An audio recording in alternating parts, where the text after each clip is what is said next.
Hello! Welcome back to my YouTube channel, ang Nanay! Alam niyo ba itong 2026 ay napakaganda sa akin ngayon? Kasi nga last year, ang ginagawa ko last year ay nagtatanim ako sa likod ng bakuran para ay makaharvest ng aming gulay para hindi na ako bibili sa labas. Pero ngayon, hindi ako nagtanim ako pero yung mga seeds hindi pa tumubo kasi masyadong malamig pa dito sa amin. So, alam niyo ba kung anong pinagkakaabalahan ko? Abalahan ko ngayon is I'm spending time na kumikita ako ng pera na walang puhunan. At alam niyo pa kung ano yung mga binibenta. Ito, nakita niyo ito? Ito ay galing sa aming mga closet. Closet ni Mr. Closet ng anak ko, closet ko, at may aso ako. Pero, chichigin ko kung mayroon pang pwedeng ibenta na yung mga laruan ng aso ko, kung ano man yun na maganda pa pwede mong ibenta. So, alam nyo ba, ito yung mga sweater. Ito yung sweater ng asawa ko. At ito, mga branded siya.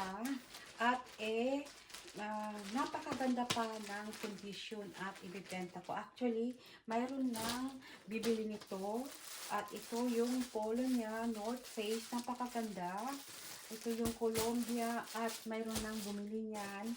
Pipick upin na lang. Ito pa yung ready na kung sinong bibili, pipick upin nila or i-drop ko. Ito yung damit ko na hindi ko ginamit.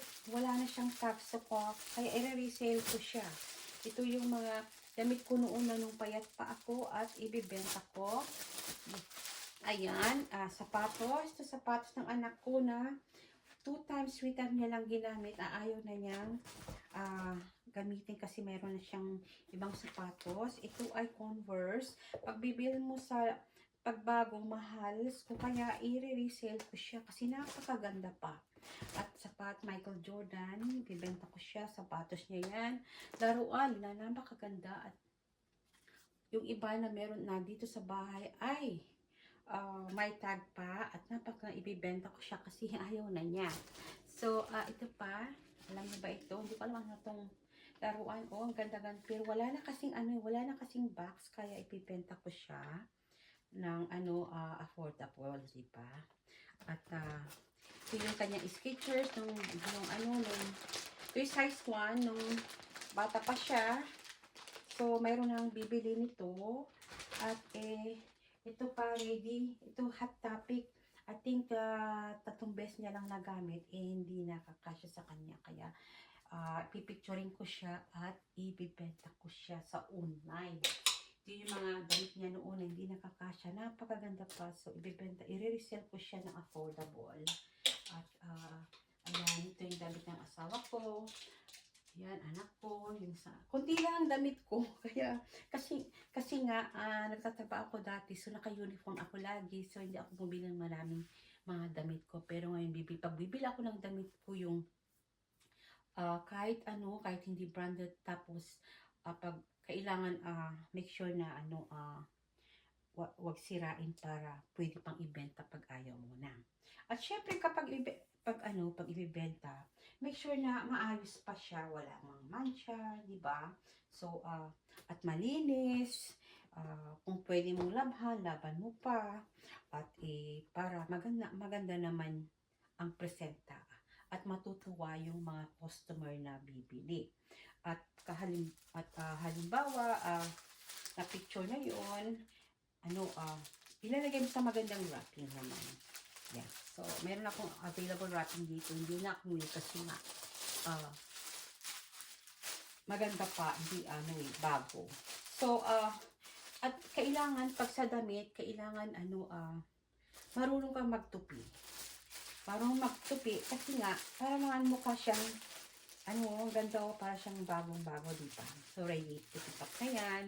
At, syempre, before mo naman, ilalagay yung price, mag-research. So, ang ginawa ko, nag-research ako sa online, kung anong mga platform na yun, saan sila, tulad ng eBay, ganun, Amazon, kung magkano yung damit na yun. So, para malaman ko kung magkano ang ilalagay kong price sa aking items. Diba? So, yung affordable naman. So, ang ginagamit ko, before ko ilalagay sa lalagyan, ay, syempre nilinisan ko muna. Yung iba, pinaplansya ko muna. Kasi nga, pag may wrinkle, ayun kasi ibenta kapag pag hindi siya maayos. So, ayan, maayos, yan. At halimbawa, at kahapon actually, nakabenta ko kahapon ng $30. So, alam mo yung $30 na yun? Yung anak ko, nagpapabili siya ng sweater niya na bago. So, bumili ako. ng, I think, $12 bago. $15 yet after the tax. So, mayroon pa akong $15 nakalaan na halimbawa nabenta ito ngayon ay nakuha na ito ngayon. Ito ay gagamitin ko kung anong nabenta ko dito galing sa sa mga closet namin. Ay yun ang gagamitin ko para bibili ako ng more items sa labas at i-resale ko siya ng affordable siya. Kahit kunting profit, pag tumatagal yun at iniipon mo, lumalaki yun. So, the more items na ilalagay mo sa store mo sa online, the more na magkakaroon ng profits. So, ito ang aking ginagawa ngayon. Itong year 2020 start ako. Actually, nag-start lang ako nung 4 days. 4 days, marami na akong customer nag-inquire, may mga bumili na at may mga pipikapin na at marami pa akong ilalagay sa aking online store kasi nga may mga nakalagay sa mga boxes na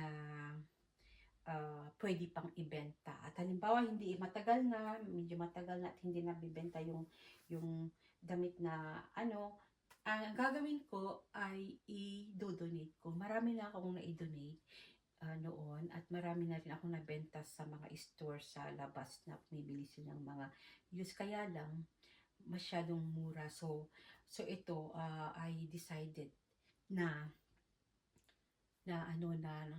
napaisipan ko na bakit pwede naman akong magtinda na walang puhunan sa online. So ito, nag-work ang aking online business ngayon at napakaganda at ito talaga yung hinihiling ko na sa Diyos na mag-start ako sa walang capital. So ito na nag-work talaga. Kaya pag mayroon kayong mga gamit dyan na hindi na ginagamit, ipunin nyo yan at pwede nyong ibenta. O kahit hindi nyo ibenta nyo, nandyan ang Facebook, ayan, libre iyan. So, ibenta nyo siya. Pero before kayong magbenta, ay alamin nyo yung mga terms and condition, yung mga bawal na mga ibenta, labag sa rules, diba? So, eto, masaya ako sa aking ginagawa kasi sa umaga, mag-prepare ako ng pagkain ng anak ko, prepare ako ng paon ng asawa ko sa trabaho, i-drop ng anak ko. So pagdating ko sa bahay, magpahinga ng konti at checkin ko yung garden ko, kung tumubo na yung mga seeds na mga gulay, tapos pakain ko yung aso ko at breakfast. So, nandito ako ngayon. Ito aking first day na i-share ko sa inyo kung ano ang aking what do you call that, yung pagkakapisiyan ngayon itong January 2026 at gusto ko i-continue ko to talagang alam ko sa puso ko ay para sa akin ito, para sa inyo din kung gusto nyong gawin. Kikita kayo dyan na wala kayong puhunan. Buksan nyo lang yung mga closet nyo, yung mga aparador nyo, yung kahit ano dyan, mga gamit sa bahay na hindi nyo yan ginagamit na okay, para na ibenta nyo na affordable, maraming bibili. So, just do it mga nanay.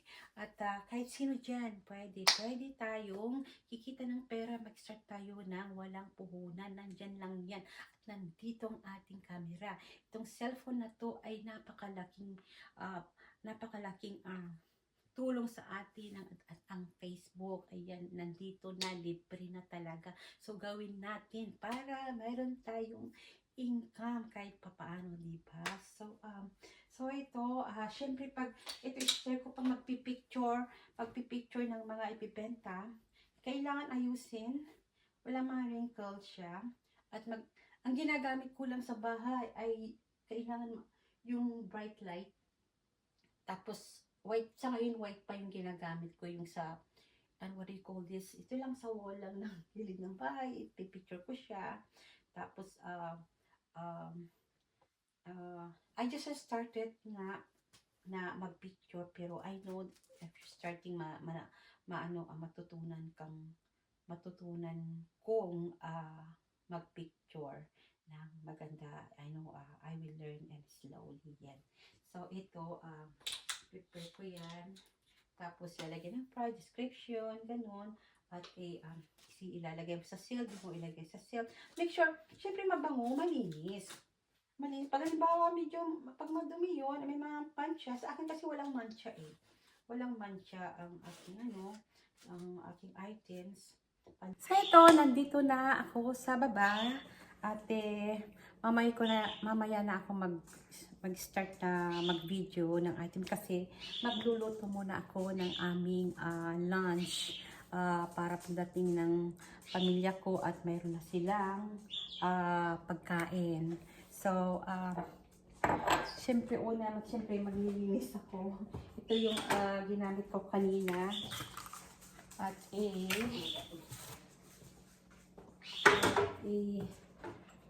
mag-prepare ng aking iluluto.